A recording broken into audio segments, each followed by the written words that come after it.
હું શાળા પરિવાર વતી આપણા ગામના પ્રથમ નાગરિક રશ્મિકાબેન પરેશભાઈ કેથિરિયાને આજના કાર્યક્રમના ધ્વજવંદન એમના હસ્તે છે તો એને અધ્યક્ષ સ્થાન તરીકે હું નિમણૂક કરું છું.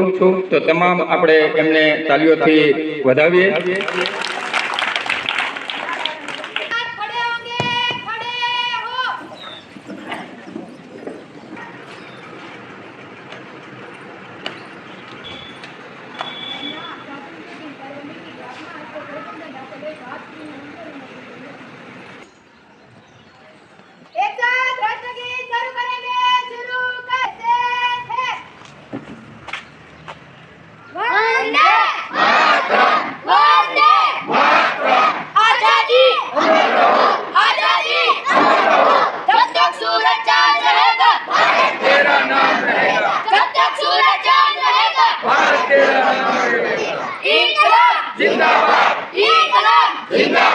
आधी रोटी खाएंगे देश को बचाएंगे, आधी रोटी खाएंगे देश को बचाएंगे।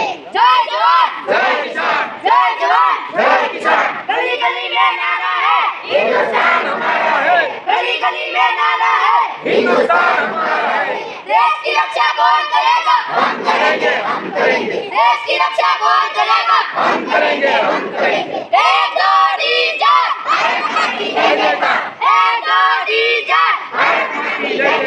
हमसे जो टकराएगा मिट्टी में मिल जाएगा, हमसे जो टकराएगा मिट्टी में मिल जाएगा। भारत माता की जय, भारत माता की जय। जैसे थे एक साथ बने महानुभावों આજનો આ દિવસ આઝાદીના આપણે ગુલામીમાંથી જ્યારે મુક્ત થયા એના 79મા સ્વાતંત્ર્ય પર્વ ઉજવી રહ્યા છીએ. તો આ પર્વમાં શાળાના બાળકો તરફથી વક્તવ્ય રજૂ કરશે. मेरा नाम कथीरिया प्रवीण परेश भाई है। मैं 7वीं कक्षा में पढ़ता हूँ। मैं आज थोड़ा आज़ादी का अमृत महोत्सव के विषय पे थोड़ा सा वक्तव्य देना चाहता हूँ। हमारा देश भारत 15 अगस्त 1947 को अंग्रेजों की 200 साल की गुलामी से आज़ाद हुआ था। आज़ादी के 79 साल पूरे होने वाले हैं। इस वर्ष स्वतंत्रता दिवस की 19वीं वर्षगांठ को भारत सरकार आज़ादी का अमृत महोत्सव के तौर पर मनाने जा रही है। भारत के अनेक महान स्वतंत्र सेनानियों भारत को आज़ादी दिलाई, अपनी कुर्बानी देकर भारत को आज़ादी दिलाई। आज़ादी के इस मौके पर पूरा देश आज़ादी का अमृत महोत्सव मना रहा है। आज़ादी का अमृत महोत्सव बना रहा है। आज़ादी के अमृत महोत्सव के माध्यम से भारत अपने लोगों, संस्कृति और उपलब्धियों के उपलब्धिशाली के गौरव इतिहास का जश्न मना रहा है।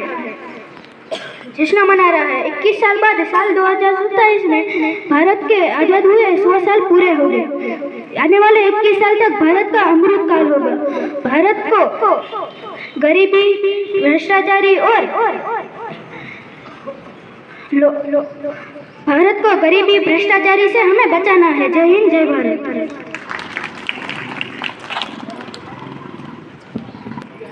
ત્યારબાદ ધોરણ 8માંથી પ્રિયાબેન આવશે. એસએમસીના અધ્યક્ષ શ્રી, સરપંચ શ્રી અને અમારા શાળાના આચાર્ય, શિક્ષકો અને મારા વહાલા વિદ્યાર્થીઓ સૌને મારા નમસ્કાર. આજનો મારો વિષય છે વિકસિત ભારતના પડકારો. અમારો દેશ અમને અમારા પ્રાણથી પણ પ્યારો છે. વહેતી જેમાં અમારા બધાના જીવનધારા છે. વિકસિત, સમૃદ્ધ અને મહાન બને આ રાષ્ટ્ર, એવી અમારી આશા છે. વિકસિત ભારત એટલે દરેક ક્ષેત્રમાં પ્રગતિશીલ ભારત. ભારત તેજથી દરેક ક્ષેત્રમાં વિકાસ કરી રહ્યો છે. વિકસિત ભારત તે ભારત જ્યાં ગરીબી, નિરક્ષરતા, જળમુક્તિ ખતમ થઈ જશે, જ્યાં બાળકો અને સ્ત્રીઓ પર થતા દરેક પ્રકારના અત્યાચારથી મુક્ત થાય અને સમાજમાં રહેતી કોઈ પણ વ્યક્તિ કે સમુદાય પોતાને ક્યારેય અલગ અલગ ના સમજે. આ દેશની આર્થિક અને રાષ્ટ્રીય સુરક્ષા માટે પણ ખૂબ જરૂરી છે. ભારતને વિકસિત બનાવવા 5 પ્રમુખ ક્ષેત્રો પર પૂરી ઈમાનદારી અને નિષ્ઠાથી કામ કરવાની જરૂર છે. તેમાં કૃષિ અને ફૂડ પ્રોસેસિંગ, શિક્ષણ અને સ્વાસ્થ્ય સુરક્ષા, સૂચના અને સંચાર ટેકનોલોજીમાં વિશ્વનીય ઇલેક્ટ્રોનિક પાવર, મહત્વપૂર્ણ ટેકનોલોજીમાં આત્મનિર્ભરતા. આ 5 પ્રમુખ ક્ષેત્રો એકબીજા સાથે જોડાયેલા તો છે, જે એકબીજા પર પ્રભાવ પણ પાડે છે. એટલે એમાં સારી સંબંધિત સહભાગિતા હોવી ખૂબ આવશ્યક છે. આ દેશની આર્થિક અને રાષ્ટ્રીય સુરક્ષા માટે પણ ખૂબ જરૂરી છે. તેની સાથે આપણામાં હકારાત્મક વિચાર હોવા જોઈએ કે એવા કંઈક નવા આવિષ્કાર કરીને આપણે દેશમાં સારો બદલાવ લાવી શકીએ. બધાનું કહેવું ભારત એક વિકાસશીલ દેશ છે. બધાનું કહેવું ભારત એક વિકાસશીલ દેશ છે. મારું કહેવું અમે યુગો પહેલાથી વિકસિત છીએ. જય હિન્દ. સરસ વાત કરી પ્રિયાબેને કે અત્યાર સુધી આપણા દેશનું આગળ વિકસિત ભારત નથી લાગ્યું, આપણે વિકાસશીલ.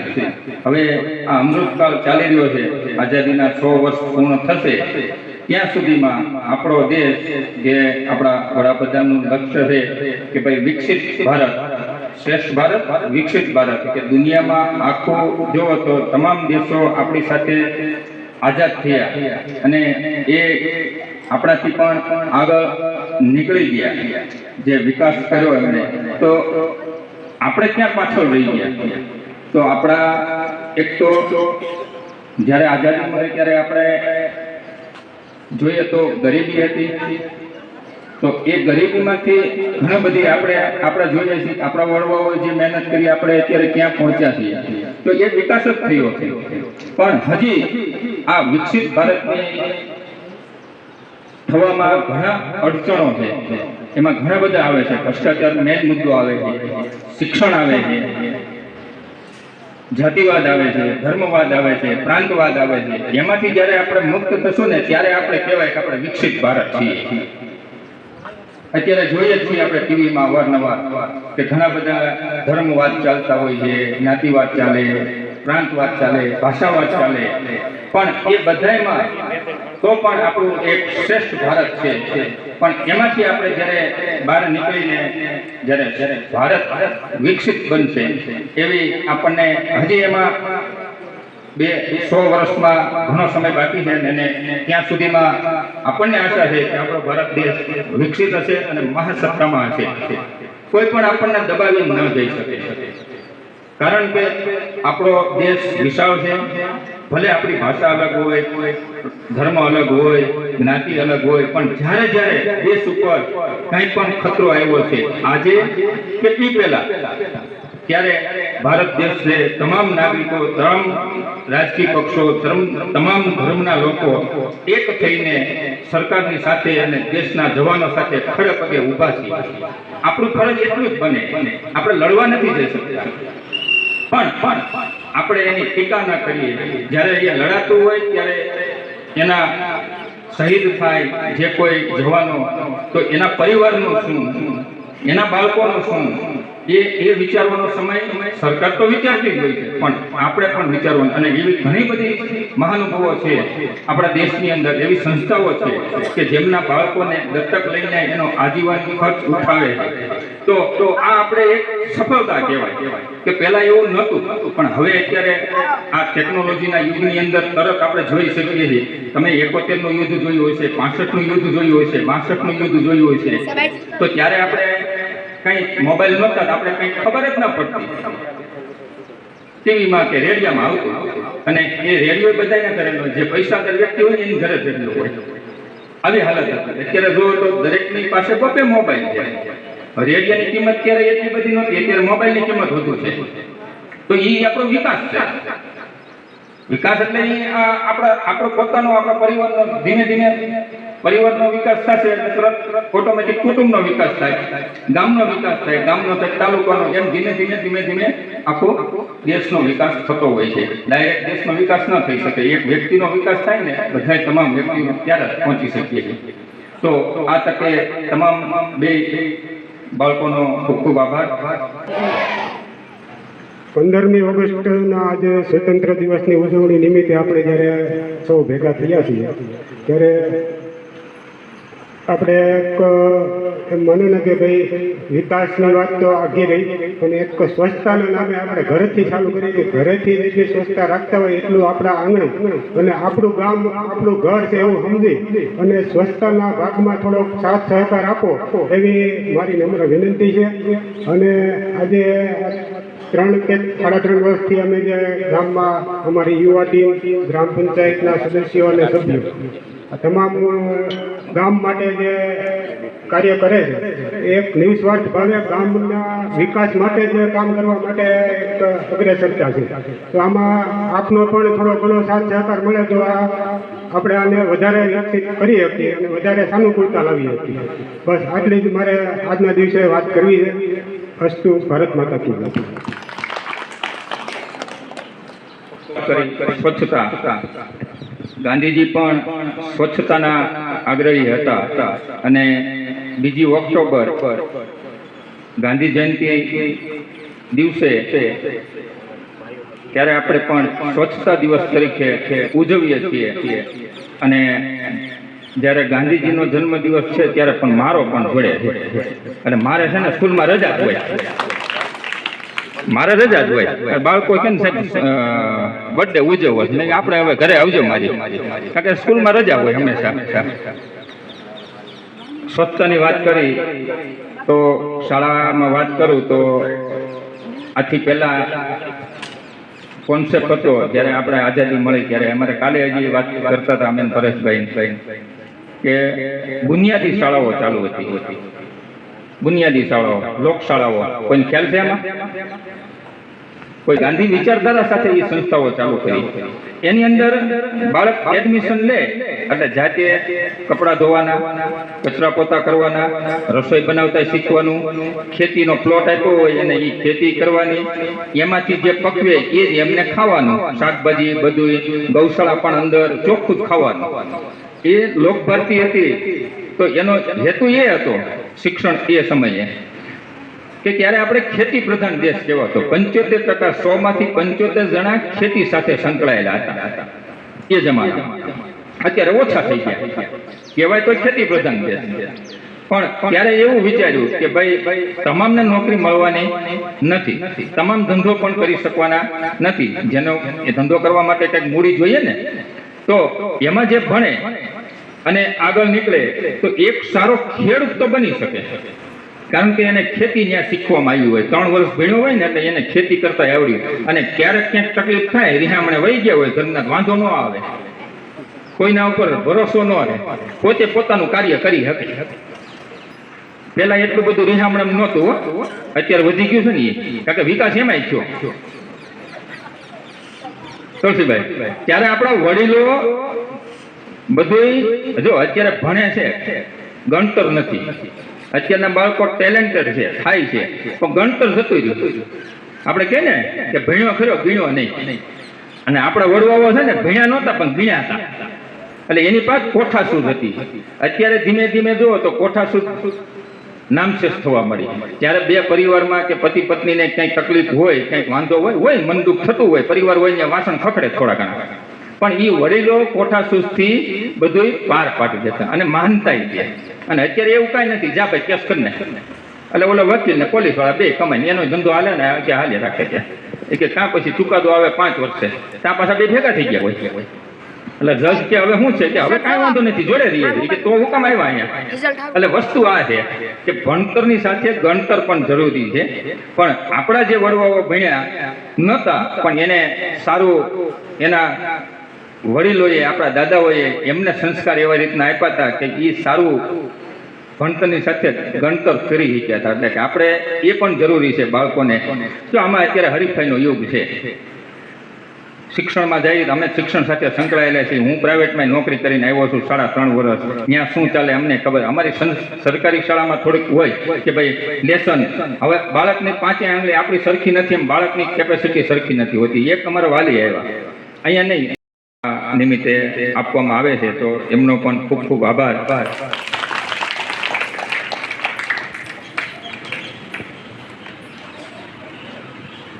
ભારત માતા કી. આજના આપણા સ્વાતંત્ર્ય દિવસના પર્વ નિમિત્તે સાહેબે સુંદર વાત કરી, આપણા સરપંચે સારી એવી માહિતી આપી. પણ સાહેબે વાત કરી વિકાસની, અને આપણે જો આખા દેશમાં વિકાસ તાલુકા જિલ્લાની બધી વિકાસની વાતો થતી છે. પણ વિકાસ ગમે એટલો આપણો થઈ જાય, કદાચ આપણે કરોડપતિ થઈ જવું પણ આપણું શરીર હાજુ નહીં હોય તો શું કરશું?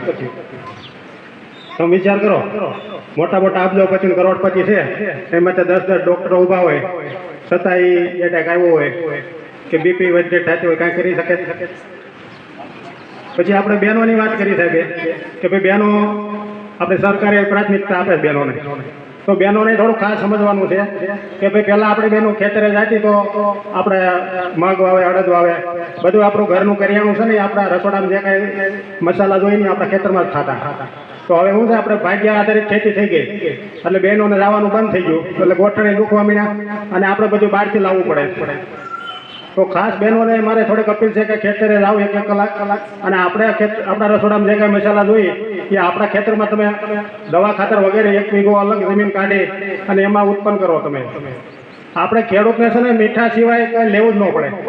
આપણા રસોડામાં જે કાંઈ આઈટમ છે એ બધી અત્યારે આપણા ગુજરાતમાં મરી હાથે થાય છે. મરી એટલે આપણો પેલા પાક નહોતો, અત્યારે આપણે ભાવનગર એમાં ગ્રુપમાં ઘણા વાવી છે. મરી જેવા મસાલા આજે આપણા ગુજરાતમાં થાય છે. આપણે જોઈએ એમ આપણા એરિયામાં હળદર નહોતી, આપણે હળદર લાવ્યા, બધા મસાલા પાક બધું થાય છે. મીઠા સિવાય ખેડૂતને કાંઈ લેવું ન પડે. આપણા ખેતરમાં જો બધું આપણે પાક વાવતા હોય તો આપણે છે ને ખિસ્સામાં 1 પણ રૂપિયાનો ખર્ચો ન થાય. ખેડૂતને બધું વેચવાનું જ હોય. એટલે ખેડૂત આપણા 72ની સાલ સુધી આપણા દાદા છે ને અહીંયા સોનાના બટન પહેરતા. અત્યારે 100 વીઘા છે ને તો 5 લીટરીઓ ડબલો લઈને ડીઝલ લેવા જાય, મંડળીઓ ભરાતી નથી. આ તો આપણને એમ છે વિકાસ થઈ ગયો, વિકાસ સારી વાત છે, પણ શરીરનું હતે જોવું પડશે. 5 વર્ષ પછી 2030માં સરકારી આંકડા એવું કહે છે કે 85% લોકોને કેન્સર છે. અને અત્યારે ગુજરાતમાં આપણે જુઓ 15-20 વર્ષના બાળકોને એટેક આવી રહ્યા છે. એવરેજ રોજ 10 થી 20 જણાને એટેક આવે છે. તો પહેલાં આજથી 15 વર્ષ પહેલાં આવું પ્રમાણ નહોતું. બીજી સાહેબે વાત કરી કે ઘરે જ્યારે પતિ પત્નીને બનતું નથી, ભાઈ ભાઈને બનતું નથી બધાને, તો એનું મેઇન કારણ છે આપણા શાસ્ત્રોમાં લખ્યું છે કે જેવું અન્ન એવું મન. આપણો ખોરાક જ બધો કેમિકલ વાળો થઈ ગયો છે. તો ક્યાંથી કોઈને પરિવારમાં એકતા હોય? તો એ આ બધું પ્રાકૃતિક ખેતી, ગાયાધારિત ખેતી તમે કરશો ને તો 22 પ્રકારના ફાયદા છે. એમાં કદાચ વધારે છે, પણ અમારા ધ્યાનમાં 22 પ્રકારના ફાયદા એવા છે. આપણું જળ બસે, પર્યાવરણ શુદ્ધ થાય, આપણું આરોગ્ય શુદ્ધ થાય, ગામને આપણો દેશ સમૃદ્ધ થાય. આવા 22 પ્રકારના ફાયદા છે. ટોટલ વિશ્વનું સમાધાન હોય ને તો એ ગાયાધારિત ખેતી છે. આપણને ઘણી વાર એવી ખ્યાલ ન હોય કે આપણને એમ થાય કે આ કઈ રીતે થયું. આપણે જે વાતાવરણનો કેટલો બધો ઇફેક્ટ આવે છે, ગ્લોબલ વોર્મિંગની આપણે વાત કરીએ, એનું મેઇન કારણ છે આપણે રાસાયણિક ખેતી. કારણ કે 60 થી 70% ઉદ્યોગો ખેતી આધારિત છે. તો એ આપણને ઘણો ફાયદો થાય. આપણે તો ગાયાધારિત પ્રાકૃતિક ખેતી 1 વીઘા, અડધા વીઘામાં કરીએ તો આજ આપણે 15મી ઓગસ્ટ નિમિત્તે આપણે અહીંથી પ્રતિજ્ઞા લઈને જવાનું કે ભાઈ હું મારા ઘર માટે 1 વીઘા, અડધા વીઘામાં ઝેર વગરની ખેતી કરીશ અને મારા પરિવારને હું બચાવીશ. એમ બધાને મંજૂર છે ને? તો હાથ આમ રાખો ને. હવે આપણે પ્રતિજ્ઞા કરવાની છે. હું બોલું એમ મારી પાછળ બોલજો. હાથ રાખો આમ. હું આજથી પ્રતિજ્ઞા લઉં છું કે મારા ઘર અને મારા પરિવારને સ્વાસ્થ્ય માટે મારા ખેતરમાં ઓછામાં ઓછું 1 વીઘામાં પ્રાકૃતિક ખેતી કરીશ. હું મારા દેશને આત્મનિર્ભર બનાવીશ. જય જવાન, ભારત માતા કી જય.